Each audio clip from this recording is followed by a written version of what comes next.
somos a seleita sacerdócio real, nação santa, povo, exclusividade de Deus, a fim de proclamarmos.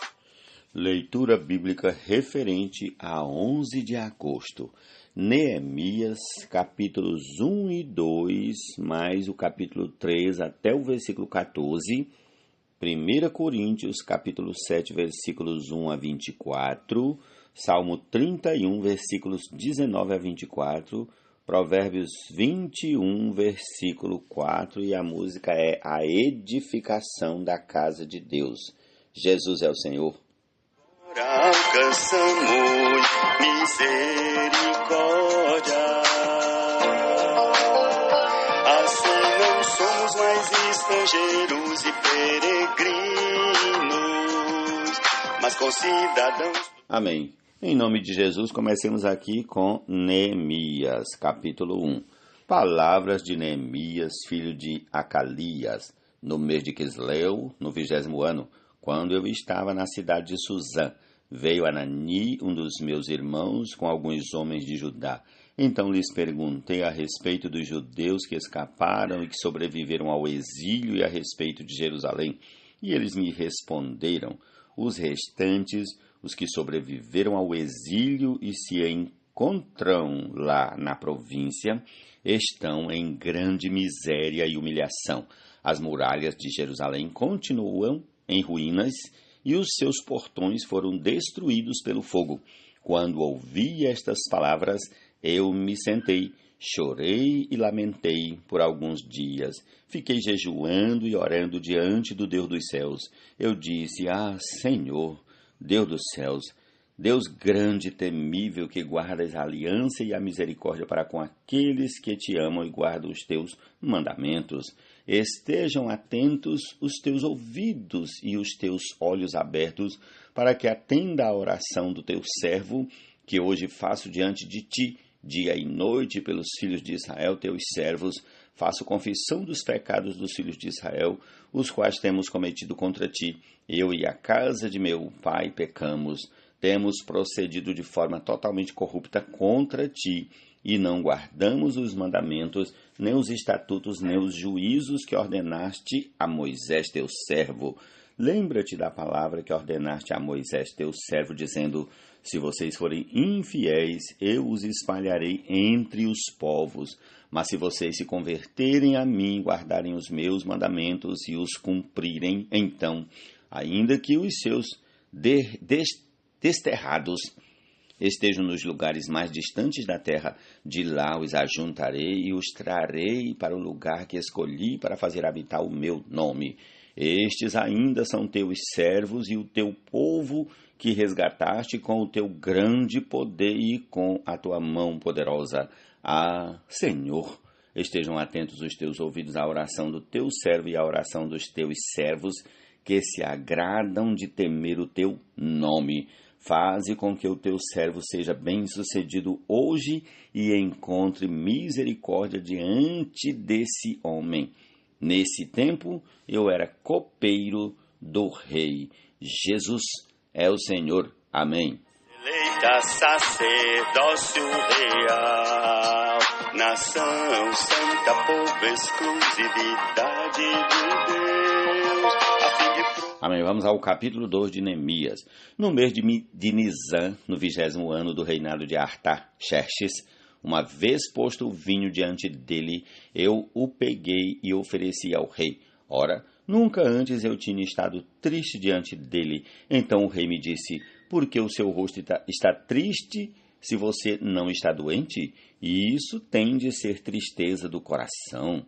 Então fiquei com muito medo e lhe respondi: que o rei viva para sempre. Como não estaria triste o meu rosto e a cidade onde estão sepultados os meus pais? Repetindo, como não estaria triste o meu rosto se a cidade onde estão sepultados os meus pais está em ruínas e os seus portões foram queimados? O rei me disse: o que você me pede agora? Então orei ao Deus dos céus e disse ao rei: se for do agrado do rei, e se este seu servo encontrou favor em sua presença, peço que o rei me envie ajudar a cidade onde estão os túmulos dos meus pais, para que eu a reconstrua. Então o rei, que tinha a rainha sentada ao seu lado, me perguntou: quanto vai durar a sua ausência? Quando você voltará? Marquei certo prazo e o rei se deu por satisfeito e me deixou ir. Eu ainda disse ao rei: se for do agrado do rei, que ele me dê cartas para os governadores da região do outro lado do Eufrates, para que me permitam passar e entrar em Judá. E também uma carta para Asaf, guarda da floresta do rei, para que me dê madeira para as vigas dos portões da cidade do templo, para as muralhas da cidade e para a casa em que deverei me alojar. E o rei me deu o que eu pedi, porque a mão bondosa do meu Deus estava sobre mim. Então fui aos governadores da região do outro lado do Eufrates e lhes entreguei as cartas do rei. Ora, o rei tinha enviado comigo oficiais do exército e cavaleiros, mas Sambalate, o Horonita, e Tobias, o servo amonita, ficaram sabendo disto e não lhes agradou nem um pouco que alguém estivesse interessado no bem dos filhos de Israel. Então cheguei a Jerusalém depois de esperar 3 dias. Me levantei à noite junto com os poucos homens que estavam comigo. Não declarei a ninguém o que o meu Deus havia posto no meu coração para eu fazer em Jerusalém. Não havia comigo animal algum, a não ser o que eu montava. De noite saí pelo portão do vale em direção à fonte do dragão e ao portão do monturo. Inspecionei as muralhas de Jerusalém que estavam em ruínas e cujos portões tinham sido destruídos pelo fogo. Passei ao portão da fonte e ao tanque do rei, mas não havia lugar por onde o animal que eu montava pudesse passar. Subi à noite pelo vale, sempre inspecionando as muralhas. Voltei, entrei pelo portão do vale e fui para casa. Os magistrados não sabiam aonde eu tinha ido nem o que tinha feito, pois até ali eu não havia declarado coisa alguma, nem aos judeus, nem aos sacerdotes, nem aos nobres, nem aos magistrados, nem aos demais que iriam fazer a obra. Então eu lhes disse: vocês estão vendo a miséria em que nós estamos. Jerusalém em ruínas e os seus portões destruídos pelo fogo. Venham, vamos reconstruir as muralhas de Jerusalém para nos livrarmos desta vergonha. E lhes declarei como a mão bondosa do meu Deus havia estado sobre mim e também as palavras que o rei me havia falado. Então disseram: vamos nos preparar e começar a reconstrução. Então se prepararam para fazer esta boa obra. Porém, quando Sambalate, o Eronita, Tobias, o servo amonita, e um árabe chamado Gesem souberam disso, zombaram de nós e nos desprezaram, dizendo: o que é isso que vocês estão fazendo? Querem se rebelar contra o rei? Então lhes respondi: o Deus dos céus é quem fará com que sejamos bem-sucedidos. Nós, seus servos, vamos nos preparar e começar a reconstrução. Mas vocês não têm parte, nem direito, nem memorial em Jerusalém. Senhor Jesus. Amém.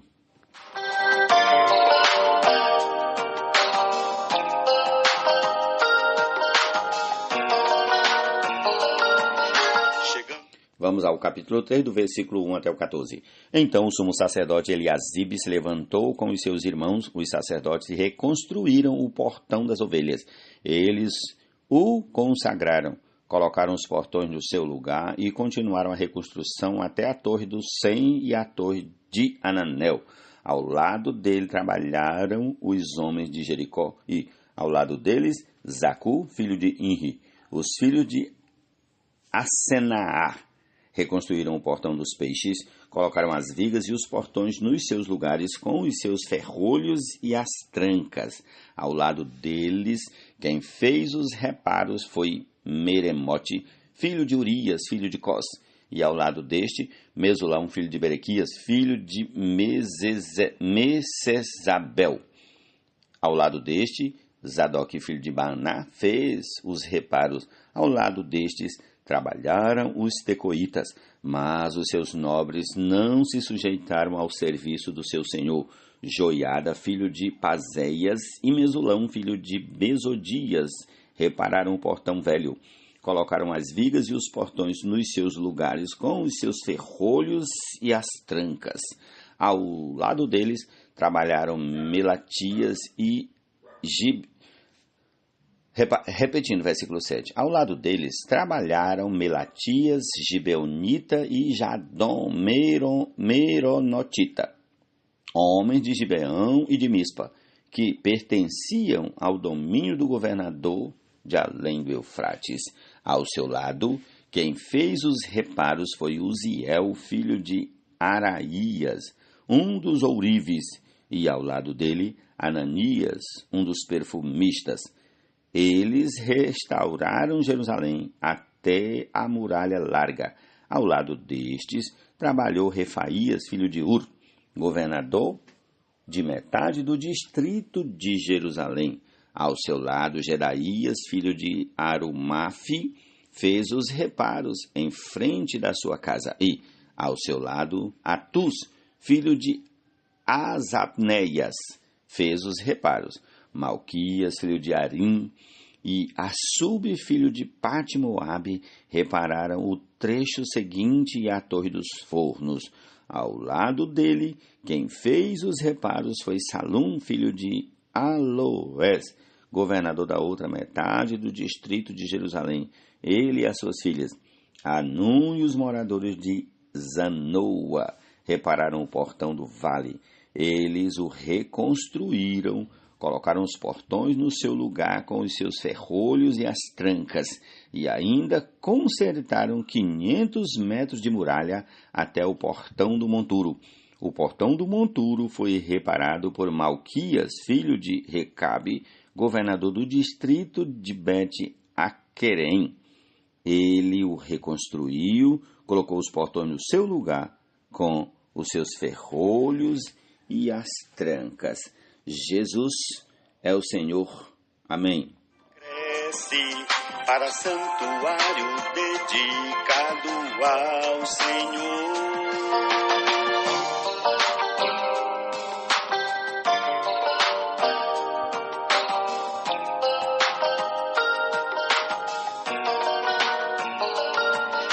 Chegando no Salmo 31, a partir do versículo 19 até o final. Como é grande a tua bondade, que reservaste aos que te temem, da qual usas diante dos filhos dos homens para com os que em ti se refugiam, no recôndito da tua presença, tu os esconderás das intrigas humanas, num esconderijo os ocultarás do conflito de línguas. Bendito seja o Senhor, que engrandeceu a sua misericórdia para comigo numa cidade sitiada. Eu disse na minha pressa, estou excluído da tua presença, mas tu ouviste a voz das minhas súplicas quando clamei por teu socorro. Amém. Amém. Amém. O Senhor, todos vocês que são os seus santos, o Senhor preserva os fiéis, mas retribui com abundância aos soberbos. Sejam fortes e que se revigore o coração de todos vocês que esperam no Senhor. Amém. Profetas, sendo ele mesmo Cristo, a pedra angular, no qual todo edifício bem ajustado cresce, para santuário dedicado ao Senhor, dedicado ao Senhor. Olhar arrogante e coração orgulhoso, a lâmpada dos ímpios são pecado. Olhar arrogante e coração orgulhoso, a lâmpada dos ímpios são pecado. Provérbios 21, versículo 4.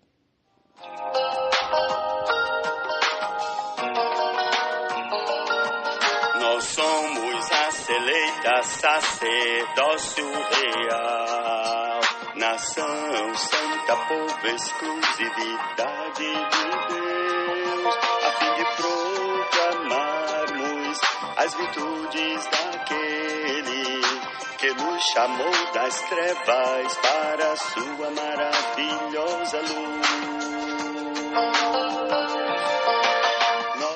Amém. 1 Coríntios capítulo 7, a partir do versículo 1 até o 24.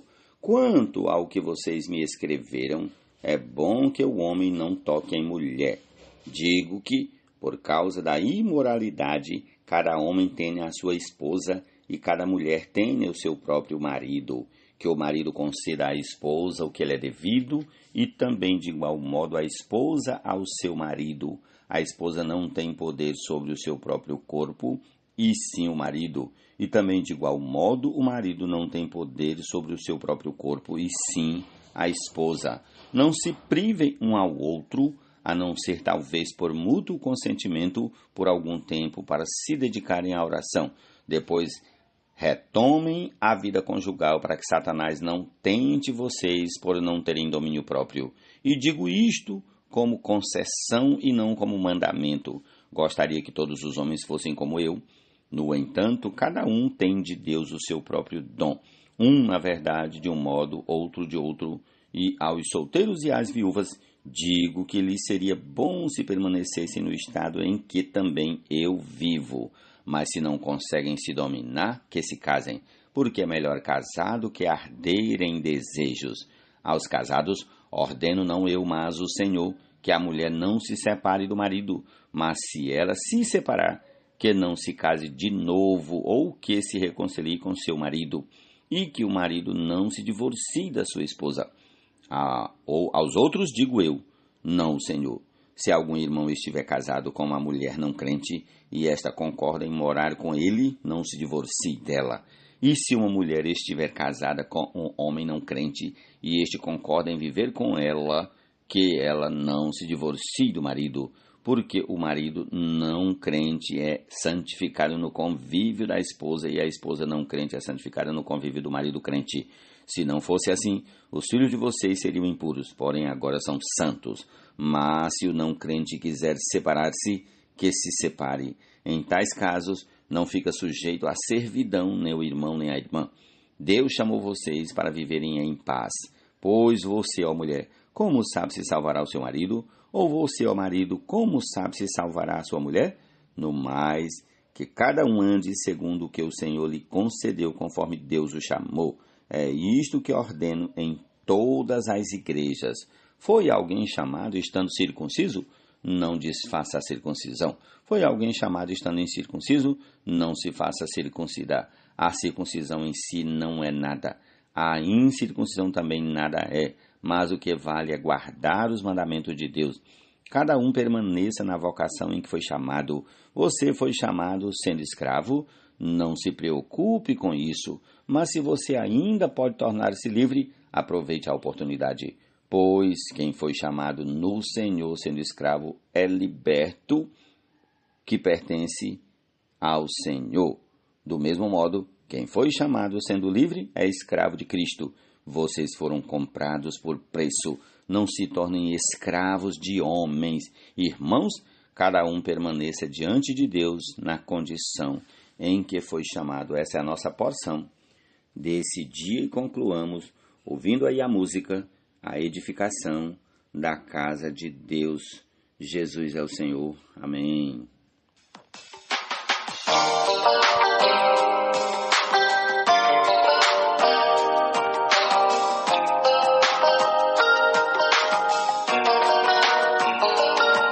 Nós somos a eleita sacerdócio real, nação santa, povo, exclusividade de Deus, a fim de proclamarmos as virtudes daquele que nos chamou das trevas para a sua maravilhosa luz.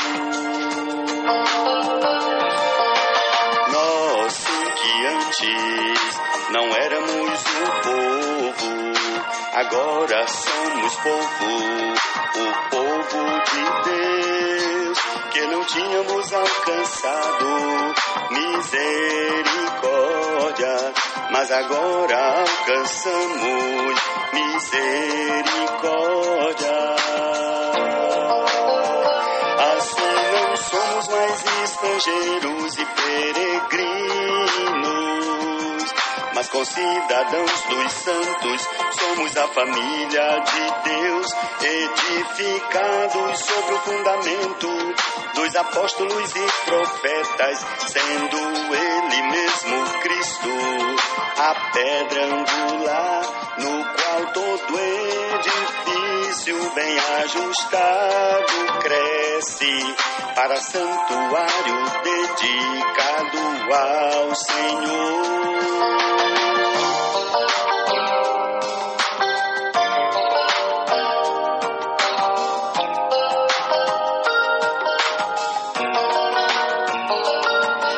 Chegando-nos para Ele, a pedra que vive, rejeitada pelos homens, mas para Deus, eleita e preciosa, a pedra principal.